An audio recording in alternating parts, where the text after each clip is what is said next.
Hello, everyone, and welcome to the 24th episode of Carnival Cruising Podcastaways, the podcast where we talk about anything and everything Carnival Cruising related. My name's Trevor Shelby, and joining me on this cruising adventure is my good friend, Cleo the Cat. Oh...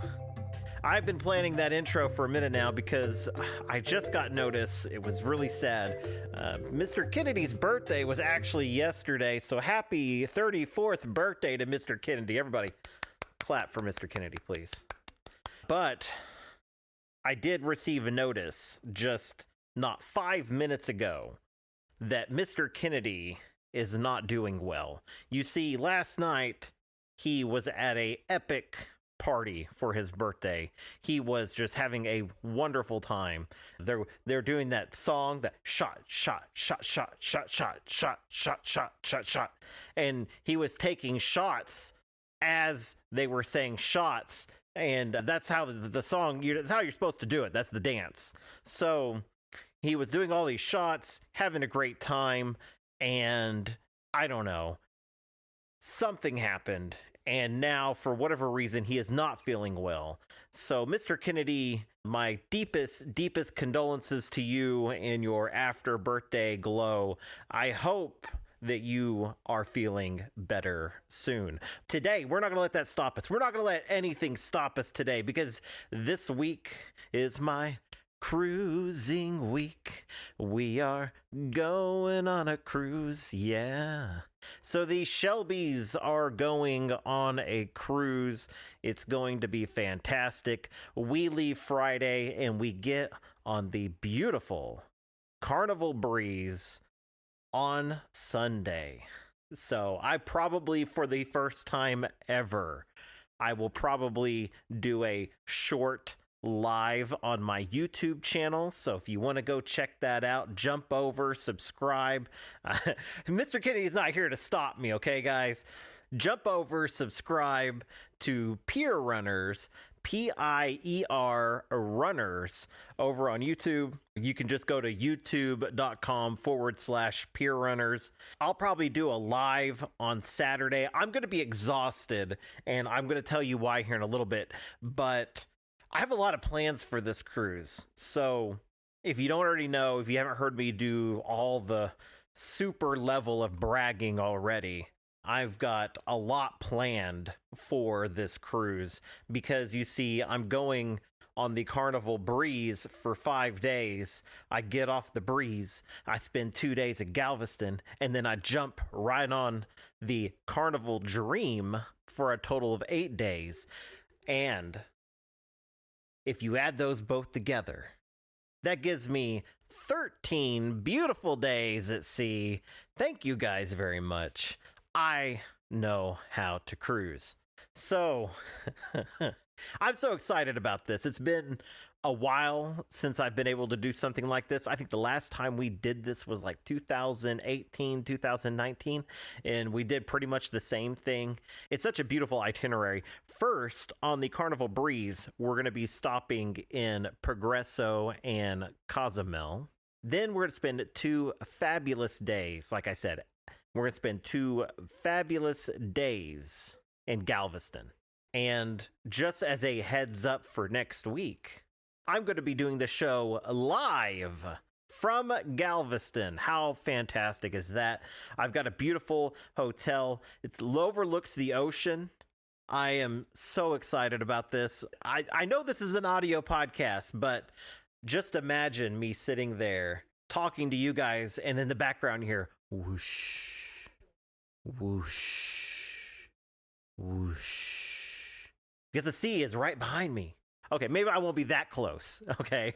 But you get the idea. I'm very excited about all this. So after our 2 fantastic, wonderful days in Galveston, then I am going to be heading on over and getting on the Carnival Dream. And this is the best itinerary that you could ever imagine. I'm going to be stopping at Key West, my favorite place on Earth. Then I'm going to spend a day in Nassau and a day in Freeport, my let's say it's not my least favorite place on earth.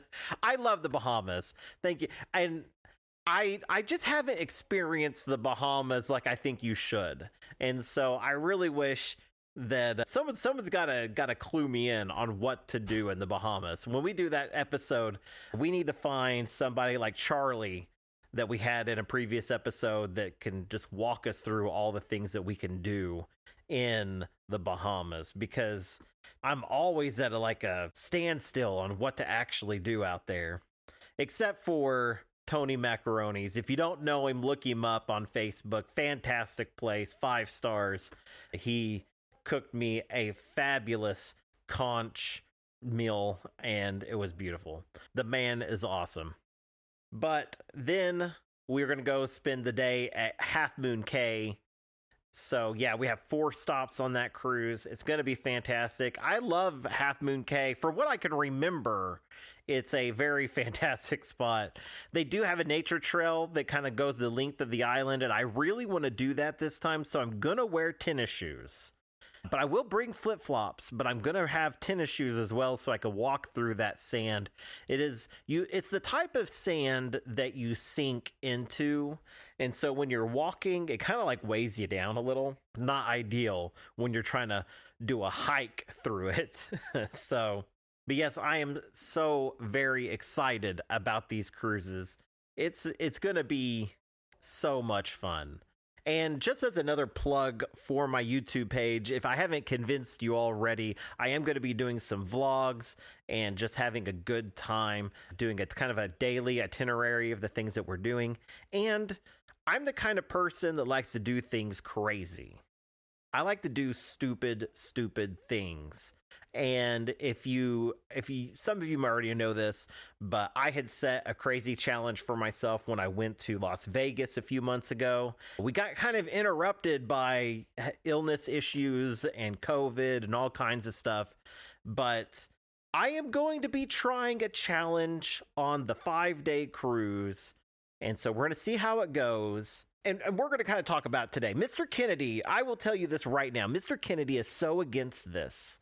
He is so mad about this. He tries to talk me out of it every time we talk. My wife, however, I love her. Megan, you are a darling. I love you so much. Megan, I don't know if you know this about my wife, but she stands by every crazy idea I have. If I come to her and I say, honey, I am starting a true crime podcast, which I have, by the way. Some of you guys might have been clued into that on the last episode when it got released. I got some episode stuff mixed up, and when I first released the podcast last week, it was true crime. So I'm sorry about that. If you were very confused, it's because that was my true crime podcast. But she's never fazed by these things. So I talked to Mr. Kennedy about this first because I was nervous about talking to my wife about this. And I said, Tom, listen, I've got this idea. What do you think? I said, you know how people always are going off about things to pack, things to bring on a cruise? And there are so many good ideas that I think that someone can easily overpack for a cruise. And having been on as many cruises as Thomas and I have been on, it's pretty easy to see man, you really don't need all those things. I've done it. I've done it myself. I've brought those shoe holders, rack things that you put over your doors. I've brought every plug and accessory imaginable, just thinking I'm going to need all these things. And in actuality, all I've done is just make less room for everything else. And so I am going to do the ultimate underpacking for the 5-day cruise. So when I get on the Carnival Breeze, I will only have a backpack. That's it. I'm not going to have any luggage. I'm only going to have a backpack. If you want to look it up, I'm going to call it the Backpack Challenge. So how about that? I'm going to go on a cruise, a 5-day cruise with just the things on my back. And I'm going to see if I have as much fun on that 5-day cruise as I do on any other cruise that I go on. Now, I will say this is not a no money challenge or anything like that. I am going to do things like I'm going to wash my clothes because guess what? The Carnival Breeze has a washroom where I can go wash my clothes.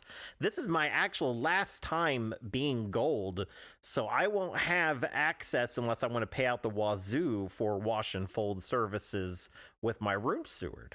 So I'm really going to kind of watch and see what I can do and see if it's really worth it or not. The worst case scenario is I'm going to end up buying clothes in port to wear later in the cruise.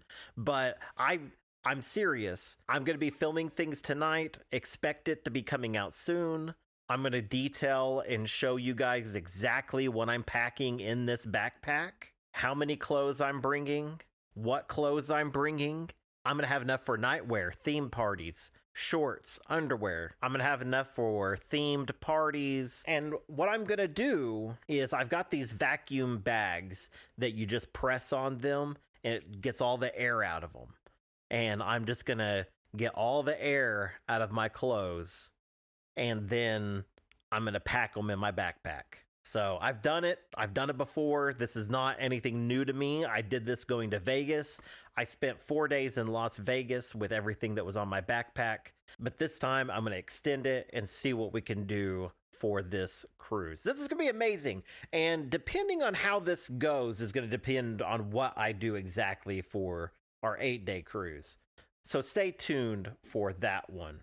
Now, if you think that I'm absolutely crazy, if you want to talk me out of this, if you think that this is just a wild and crazy idea, please go to our Facebook page over at facebook.com/Carnival Cruising Podcastaways. There you can like our page, and we also have, it's linked in there, it's a private group that you can join that's Carnival Cruising Podcastaways. And then, yeah, you could just post away. Let me know how crazy I am for doing this. Because, yeah, I mean, in the worst case scenario, I mean, the absolute worst case scenario is I ruin my cruise. I'm going to forget something. There's going to be something that's going to happen that's just going to make things so difficult and impossible that I've just ruined everything. Hopefully that doesn't happen, but it could. So, and by the time this episode comes out, I will already be boarding the ship. So, I mean, you could try to talk me out of it, but I mean, like, things have already happened, okay? And yeah, if you want to look at my packing list and go check everything out, go to my YouTube page, Pier Runners, and check out my videos there. It's going to be just a fantastic time. Now, I'm not going to go into too much detail of the cruises that I'm going to be going on just yet, because I think I'm going to save that for the next couple of weeks, especially when I'm in Galveston. We'll kind of go over what my day-to-day was like and kind of talk about my review of the ship and everything else. I've heard a lot of different stories about food kind of going downhill and everything, and so I want to give an honest take on all of that as well. Also, Cheryl, you gave me that idea. I'm going to be trying both types of Carnival melting cake. So I will try the gluten-free version and the original, and we will try them side by side and see the difference. If there's a real taste difference there. That's going to be a lot of fun, I think. So I want to talk about some Carnival news going on, and we actually got contacted by a listener about this. And I wanted to just kind of talk about, and let's address it and just kind of go over some stuff here. This is some like developing news and some information going on. So there has been a YouTuber that's been going off about the Vista going into dry dock here soon. Carnival's brand ambassador John Hill actually came forward and said that all of this is not true. Don't believe everything you hear. I think you've probably heard it from me a million times. Take everything news-wise you hear on YouTube with a grain of salt. Don't let a YouTuber ruin your cruise or make you worry about your choices and decisions, because they have no clue what they're talking about. They may have what they think are inside sources, But I think they've done a really good job lately of proving that their inside sources are worth about diddly squat. It's one of the reasons I even stepped away from doing any like cruise news on my YouTube channel. I started out doing a little bit and I said, you know what? Let's pull back on that. And I did that because not every YouTuber out there that does cruise news is like inherently wrong, but there are some that just do things for clicks and gives everyone else a bad name. And so I decided to step back from it. I don't want that stink on me. So let them have it. That's great. I'm going to do tips, tricks in my vlog and have a wonderful time. But just so you guys know, there is no dry dock coming up for the Carnival Vista. If you've heard that anywhere, just know that it's not true. John has already come through and debunked that rumor. The issues that are with the Vista right now are being fixed. And even John himself is going to be on the Vista here soon. So, you know that man. He's going to get down there. And if it's still having issues, he's going to have a wrench in one hand and doing a live in the other. And he's going to fix that ship and get it going. So, good on him. I cruised on the Vista last October. It's a fabulous ship. Every one of you who are going on the Vista, I'm totally jealous. It's a fantastic ship. It is got a weird layout. So I said it several times on this show. It's kind of odd that you can like throw a rock from one coffee shop and hit the other. But, you know, it is what it is. In other news, Carnival has started their weddings back up. I personally had a Carnival wedding and it was fantastic. They're going to be starting back up in September of this year. If you want to book a Carnival wedding or renew your vows or whatever, contact their wedding department. They make everything really smooth. It was a really easy process for us. They send you a bunch of forms, kind of figure out, you get a guest list together. You kind of get an idea of how many people are going to be there. They give you all these packages and are basically like, okay, do you want to give everybody free food? What kind of food do you want? How much alcohol? What color flowers do you want? What kind of cake do you want? Who's going to do the officiating? All this stuff. It's a really easy process and they walk you through it step by step. It was a lot of fun. I highly recommend it. I'm going to do it on my next wedding as well. So I'm sorry, Megan. I'm sorry. It's a joke. Don't hit me. Anyways, I do highly recommend it. It was a whole lot of fun for us. From what I can remember of my wedding, it was fantastic. I know that's kind of a running joke that I have from what I can remember, but there's a lot of truth to that.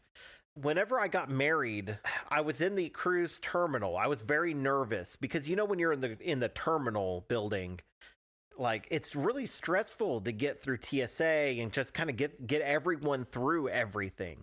And I was sitting there just worrying that there was going to be a problem. And the Carnival representative was like, "What kind of alcohol do you want?" And I told her I love Long Island iced teas. That was my first mistake. Okay. I love them. And that's well documented on my YouTube. I love Long Island iced teas, but I had like 3 before I got married, okay? So I walked this aisle. I felt like I did it kind of like Ric Flair, just strutting all the way down. Woo! And then I get down there. Then we have this whole party afterwards and the whole the reception, I guess you call it. I called it the after party because it was definitely felt like an after party. Lots of alcohol flowing. I had a lot more Long Islands. They didn't even ask me. They just started pumping me with Long Islands. Then this photographer supposedly led me around everywhere and took photos of us. I remember almost nothing of getting my photos taken by this photographer. But yeah, we got the photos to prove it happened. But I'm shocked they came out as good as they did. But I highly recommend it if this weddings is something that you got planned. If you're doing that whole getting married thing, then I highly recommend looking into Carnival's thing. I think, you know, I'm just trying to think off the top of my head. I think it was like $4,000, man. That was cheap compared to what it costs to do weddings elsewhere. Not a bad deal. Now we're going to wrap things up with some questions. And I want to thank someone here. We've had questions in the past, but never like a actual like, hey, this is a question for the podcast. So Julia, you are awesome. Thank you for asking some questions on the Facebook group. That was those. It put a smile to me because you really made my day, because it was the first time we put out there, hey, if you got a question, let us know. And you jumped right on that. So thank you so much for that. And Julie asks, have either of you been on a Journeys cruise, or is there one you want to go on? I would love to hear about it. It's on my bucket list, and while it may be a few years before I can pull one off, I'm still dreaming about it. So I will say I've never really been on a Journeys cruise. Now, I have looked at one. I'm looking at one in 2024 out of LA going to Hawaii. And it's like a 14-day cruise. And I really, really, really kind of want to go. So it's in the realm of possibility that I'll be doing one soon. I believe that some of the cruises that are like the Panama Canal and some in the Caribbean that stop at a lot of islands we don't normally get to stop at are Journeys cruises as well. I will say I've always wanted to do the Panama Canal. That's kind of my bucket list thing. My sister is the one that found the Hawaii cruise, and it's really intriguing, but it's like crazy expensive. So I'm kind of like jumping back and forth on it. I mean, if you really look at the price, though, you're doing 2 cruises. It kind of like lines up pretty well. But yeah, I would just love to do a Journeys cruise. Never done one. I don't think Mr. Kennedy has done one as well. If we remember, we'll hit him up with that question next week. And then you also asked, I would love to hear you do a things to do in Nassau. Most cruises out of the home port Charleston stop there, and we have snorkeled enough there. Now, I will say I always struggle with finding things to do in Nassau. Our good friends Have Luggage Will Travel just left there yesterday, and they were at Margaritaville, and it looked fantastic. I think that is something that I may end up looking into. I think they spent about $60, and they got access to the whole water park, the whole beach area. They did say the food and everything was extra, and it's a little pricey. So watch it there. I think Amanda's exact words is that they had to sell a kidney to get food. So you might eat on the ship before you go is what I'm getting at. But you're going to get hungry while you're out there. So definitely bring a little bit of extra cash just to kind of cover those food expenses. But other than that, I mean, it looked fantastic. The water was beautiful. The pools were sparkling. And there was a really cool pool in there. This is what may have sold it for me, by the way. There's a pool there, this big old swimming pool. And it looks like it's connected to the lazy river. So you can go straight from the swimming pool into the lazy river, do kind of a circuit around, and then back. I think that is really, really cool and a neat way to do it. So I think that would be just fantastic. That's something that I think my kids would like as well. They're adults, but they still love getting in the water and having a good time. And yeah, I think that would just be a whole lot of fun. Now, I will say I have been to Atlantis. And my only issue with Atlantis was that if you get their beach pass, then you're kind of excluded from the rest of the park. You won't get to see all the animals and stuff unless you purchase that. But what we did was we just got the beach pass. We wanted to have a beach day. And when we got there, there's these people that walk up and down the beach trying to sell you things. And they're pretty aggressive about it. It's these older women with just like beaded necklaces and stuff. And they walk by and they go, "You like?" And you just say no. and they move on. Well, it's like 3 minutes later, another woman will be there asking you if you want anything, and you just tell them no and they move on. But after you do that, like every 5 minutes for like a few hours, you're like, this is ridiculous. And it just drove me nuts. And I felt really bad because it was my mother-in-law who had bought us the spot there. But I got so sick of it. I was like, I'm going to leave. Like, this is kind of ridiculous. Me and my wife did accidentally getting lost. We got lost trying to find a bathroom. And we found our way in the whole like aquatic area of Atlantis, and nobody was checking our tickets or anything. We had wristbands on, and we're just like, we'll kind of look around. So we kind of got to see some of that stuff. We didn't get to see it all, but we saw some of it. It was pretty cool. Definitely, I don't know if it's quite worth the money, but I will say if you like gambling and stuff like that, they have a whole casino, a whole like kind of a cool to do thing there as well. So that might be an option as well. But those are really the only things I've done in Nassau besides just walk around and get hounded by people left and right.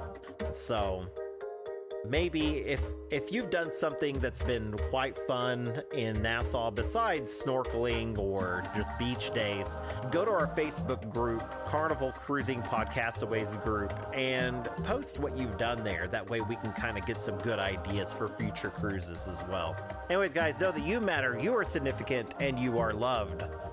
And remember, whatever happens on a cruise stays on YouTube. I'll see y'all next time. See ya.